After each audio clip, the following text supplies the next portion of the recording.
How to reload Touch and Go e-wallet at 7-Eleven. Hello everyone. In this video, I will show you how to reload Touch and Go e-wallet at 7-Eleven. Starting from as low as 10 RM and going up to 200 RM in value, the reload pins bring users a swift, on-the-go solution for a quick top-up.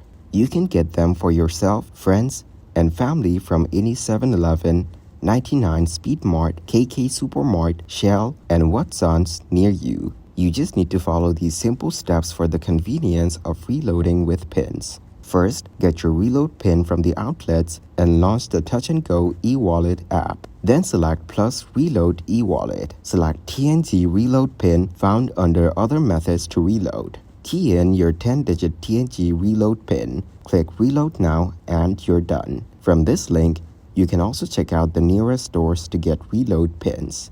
Thank you guys for watching this video. Hope you got some value. Make sure to like the video and subscribe to the channel to get notified of new videos. See you in the next one.